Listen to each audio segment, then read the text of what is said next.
kids, welcome to another story video for Sunday School to Go. I'm Pastor Katie Yons from St. Peter's, and I'm just glad that you're watching this video. I'm here on my couch in my living room, and it's a nice, cozy, comfy spot. It's the perfect place to curl up and read some Bible stories. So this is one of our stories for this month. We have two stories, and the first story is about a guy named Moses.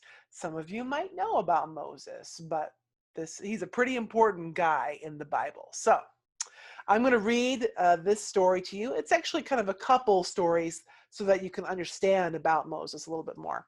And I'm going to read them from the Spark Story Bible, which is published by Spark House in Augsburg Fortress, and it's a great story Bible. So here we go.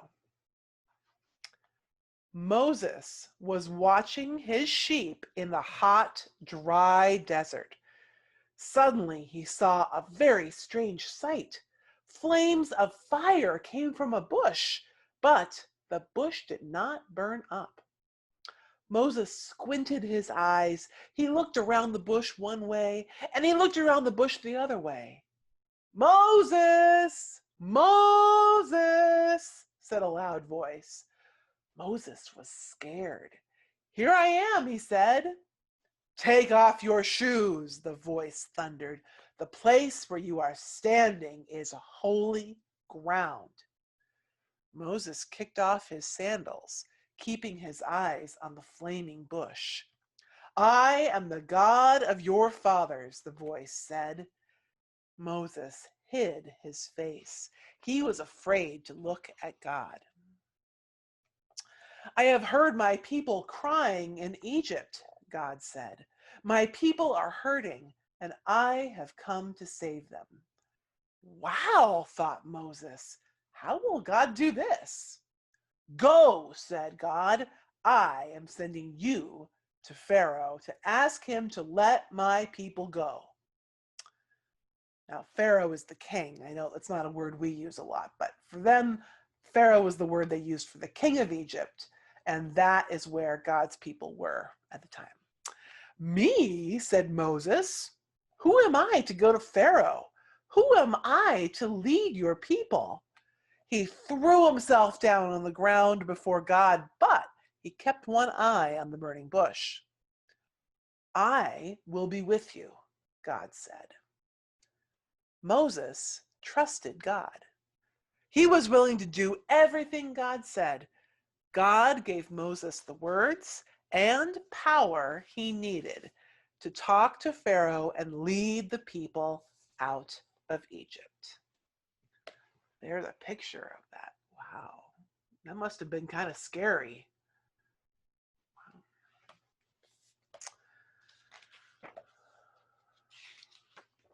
Okay, so God gave Moses a big job. Moses had to stand up to a very stubborn king who was making God's people work as slaves. That's Pharaoh. Pharaoh is the king who was making God's people work as slaves. God told Moses to go to the Pharaoh and say, "Let my people go." But Pharaoh said, "No, I will not let God's people go." Pharaoh wanted the people to worship him, not God. So God used 10 ways called plagues to change Pharaoh's mind. 10 bad things happened and tried to change Pharaoh's mind. God turned the Nile River into blood. God sent frogs to hop everywhere. God sent gnats. Gnats are tiny little bugs all over everything. God sent flies over everything. God caused their animals to get sick. Then the next plague is there were so big owies, big sores on everybody's bodies. Whew. And then the next one is hail. Hail thundered down and flattened all the plants. Then God sent a swarm of locusts. Locusts are like grasshoppers, and they eat the crops, they eat the food that's grown.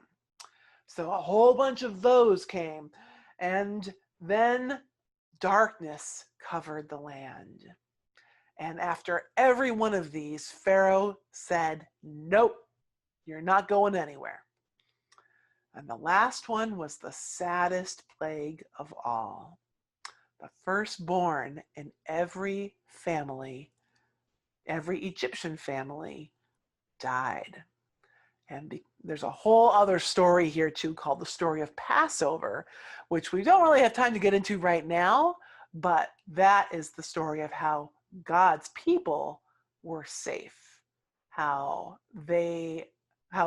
God passed over their houses and how those people were safe. Now, before we go on, some of you might wonder if God still does this today, and the answer is no. God does not kill children today, so don't worry about that.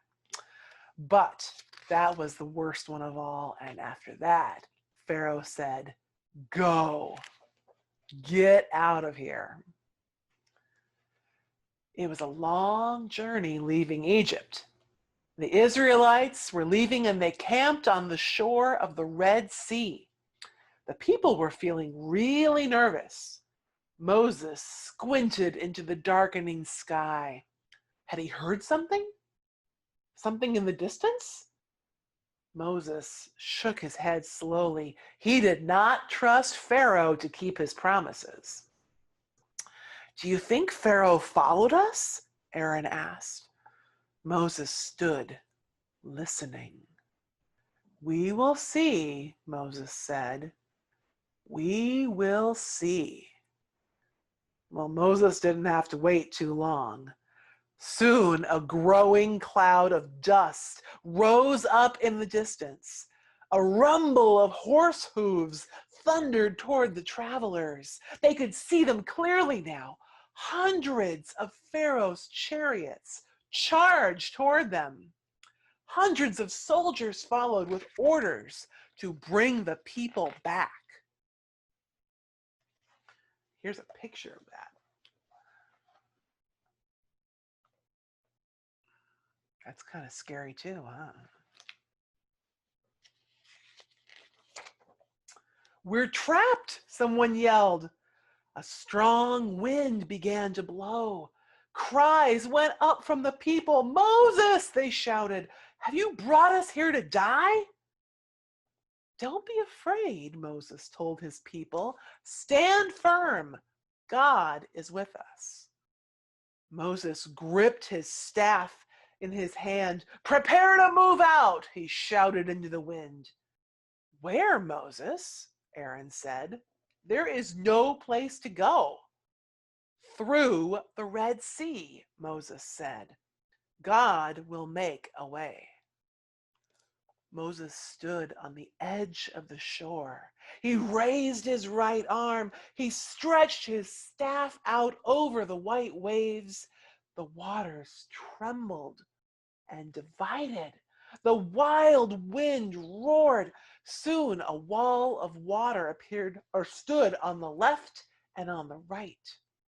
Dry land appeared between the walls, a safe path to the other side. "Move now," Moses ordered. How strange it must have felt to step out on that sandy path. How scary to feel the spray from the water standing on either side. Would God save them? Would God keep the promise to Moses? In the morning, Pharaoh's army stood on the Red Sea's shore. They saw the Israelites safe on the other side. Soon, chariots groaned and soldiers cracked their whips. Pharaoh's army moved slowly across the rocky and sandy path. "They will catch us," a young woman yelled. "Watch and wait," Moses said. Moses once again held his staff up over the walls of waters. Tons of water came tumbling down. Horses, chariots, and riders were all swept into the sea. From the safe shore came the sounds of singing and dancing, led by Miriam, Moses' sister. Sing to the Lord, the Israelites shouted. God has saved us. And here's a picture of that. Yeah. So that's the story.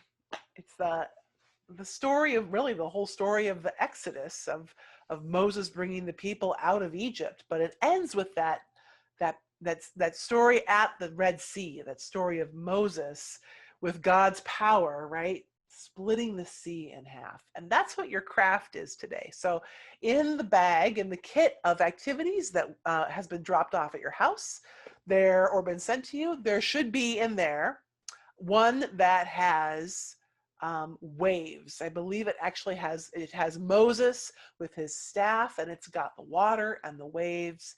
And look for that in your bag, because that's kind of a way for you to make a picture of this last part of the story. And you can put it together to look exactly the way that you think it might have looked. So find that in your activity bag. And I hope you enjoyed the story. I hope you have fun with your activity. And make sure to find us next time in the next video for Sunday School to Go. Thanks for watching, everybody. Bye.